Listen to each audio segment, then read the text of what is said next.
On change maintenant totalement de paysage. Notre première fenêtre sur le monde s'ouvre aujourd'hui sur le Québec, à environ 15 000 km d'ici.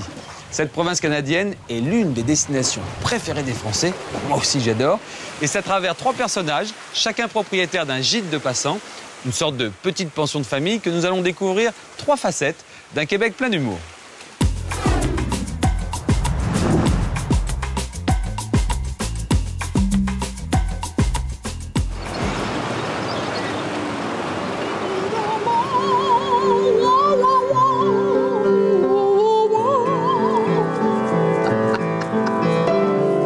L'amour.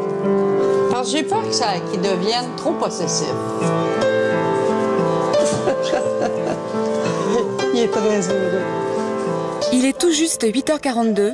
Sophie et Catherine ne le savent pas encore. Dans 17 secondes, elles vont tomber sur un drôle d'oiseau. Ah, ça sonne. Attention, là, Punky. On va l'ouvrir. Bonjour. Bonjour. Bonjour, moi je suis Céline. Bienvenue à Montréal. Céline Delille, 51 ans, intermittente de l'humour et permanente du grain de folie. Bienvenue au gîte, le gîte Made in Québec. Je vais vous montrer une chambre ici.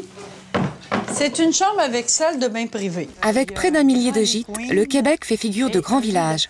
Une tradition d'accueil bien ancrée chez nos cousins. Tu vois, les gens, ils peuvent venir s'asseoir soit sur le petit banc ou soit ici. J'ai une belle petite cour, alors les gens peuvent en profiter. Je me sens vraiment privilégiée d'avoir accès à un coin de nature tout en étant au plein cœur des activités. Ancienne chanteuse, Céline a ouvert son gîte au cœur de Montréal. Et pour tomber en amour, en humour, le gîte est le meilleur moyen de s'immerger dans cette drôle de faune québécoise. Puis ici, c'est plus une ambiance très décontractée, plus un chalet à Montréal. C'est pas du tout Madame Reçoit avec les 6 services et puis les fesses serrées, pas du tout.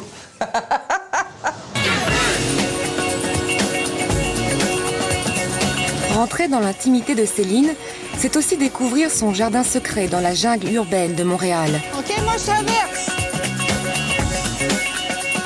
Un jardin qu'elle cultive sur le plateau Mont-Royal, le quartier Bobo qui frétille entre le parc La Fontaine et la rue Saint-Denis. Le plateau est un quartier culturel. C'est un quartier décontracté. Et c'est un quartier où il fait bon vivre, comme on dirait. Parce que tout le monde connaît un peu tout le monde. Tu sais. C'est un peu un grand village. Une fois qu'on y a goûté, impossible de se passer de Céline et de ses drôles d'oiseaux. Au Québec, le verbe gîter se conjugue. Au singulier, pour rencontrer un Québec autrement. Au pluriel, pour tomber en amour de ses habitants. Mais c'est à l'autre qui a tout donné. Le bon Dieu m'a oublié quand il a refilé René. Attache les mains, ton René! Oh yes!